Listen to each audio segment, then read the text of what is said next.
Comment avoir une bonne journée? Comment vraiment avoir la journée qu'on veut, la journée idéale? Bonjour, c'est le coach Brescia, Man, c'est le Transformation Coach. Ma mission est vraiment de t'aider, toi, cette femme-là, qui est passée par des traumas et qui passe en ce moment par des traumas, d'accord, ou post-partum trauma, à guérir. Découvrir ce pourquoi tu es né, en dehors de faire des bébés, et bien sûr devenir la meilleure version de toi-même.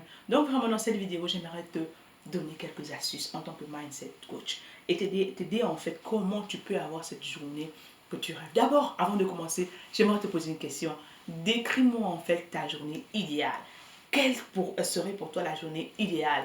Je dis encore le facteur argent, le facteur temps, etc. Toutes les conditions sont remplies en fait. Décris en dessous. Dis-moi en fait, quelle est ta journée idéale? Quelle serait la journée la plus magnifique, la plus belle, d'accord, de ta vie?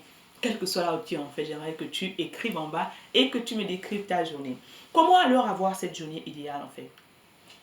J'aimerais te dire en fait ce qu'on appelle dans le jargon éducatif d'avoir ce qu'on appelle un background design. C'est-à-dire que avoir en fait commencer en fait avec la fin. Tu sais, l'Éternel, je suis chrétienne, d'accord? Si tu me regardes, si tu regardes cette vidéo, que tu es chrétien ou pas, l'Éternel en fait savait les plans qu'il avait pour toi avant que tu ne sois dans le ventre de ta mère.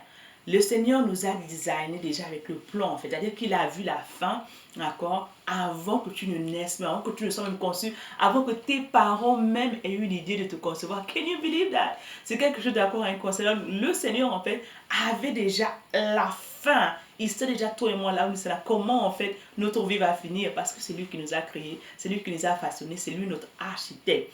De la même manière, d'accord, l'Éternel a déjà cette idée en tête. Toi-même, tu dois commencer par imaginer, par avoir en idée, comme je t'ai posé au début de la vidéo, d'accord, quel genre de vidéo, de journée tu aimerais en fait.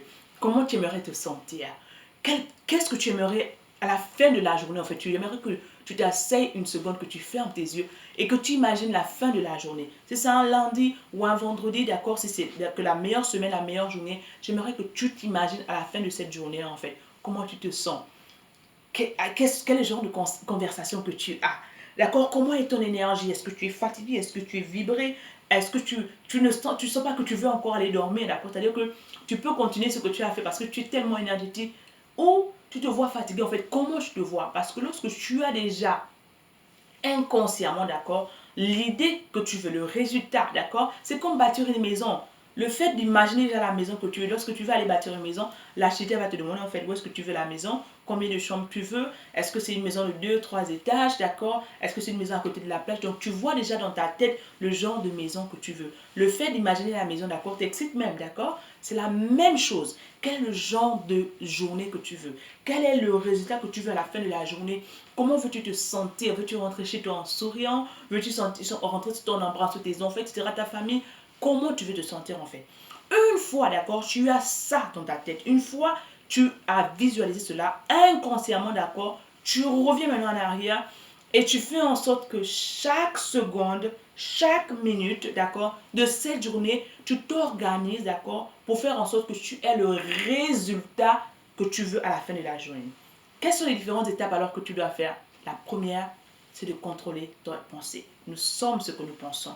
Tel homme pense ce qu'il est. Que tu le veuilles ou non, ton énergie, d'accord, déterminera la manière à laquelle tu penses. Si tu veux être heureuse à la fin de la journée, il faudrait que tu commences à avoir des pensées heureuses.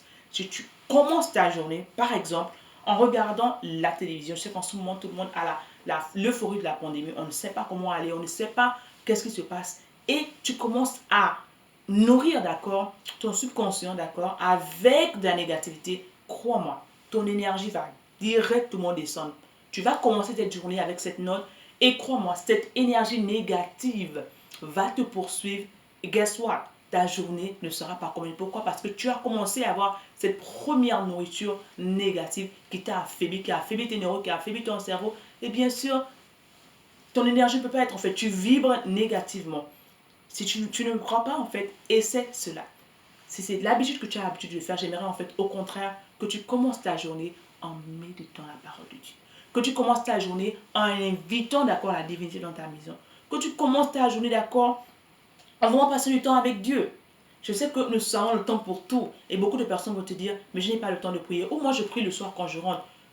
Est-ce que tu peux passer la journée sans brosser tes dents?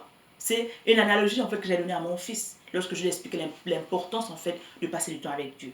Si vraiment dans ton corps physique, ça va dégager que tu ne brosses pas tes dents parce que tu sais que tu vas adresser la parole à quelqu'un, tu auras des conversations, des réunions, etc. Ça va gêner l'autre. Imagine ton âme lorsque tu ne la nourris pas, parce que ton âme a besoin d'être nourrie spirituellement. Si tu ne la nourris pas, en fait, ne t'étonne pas, d'accord, que tu te sens mal. Ne t'étonne pas, en fait, que tu ne te sens pas toi-même parce que tu es déséquilibré, tu es en désharmonie, en fait.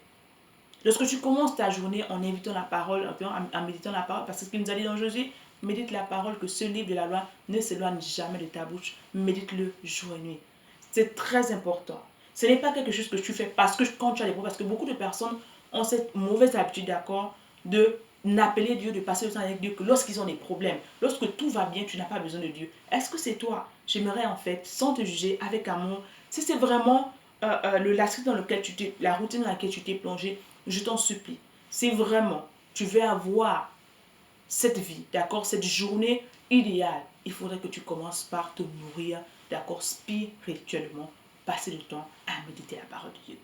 L'autre chose également que tu aimerais, d'accord, faire, si tu veux vraiment réaliser, avoir ce résultat à la fin de la journée ou à la fin de la semaine,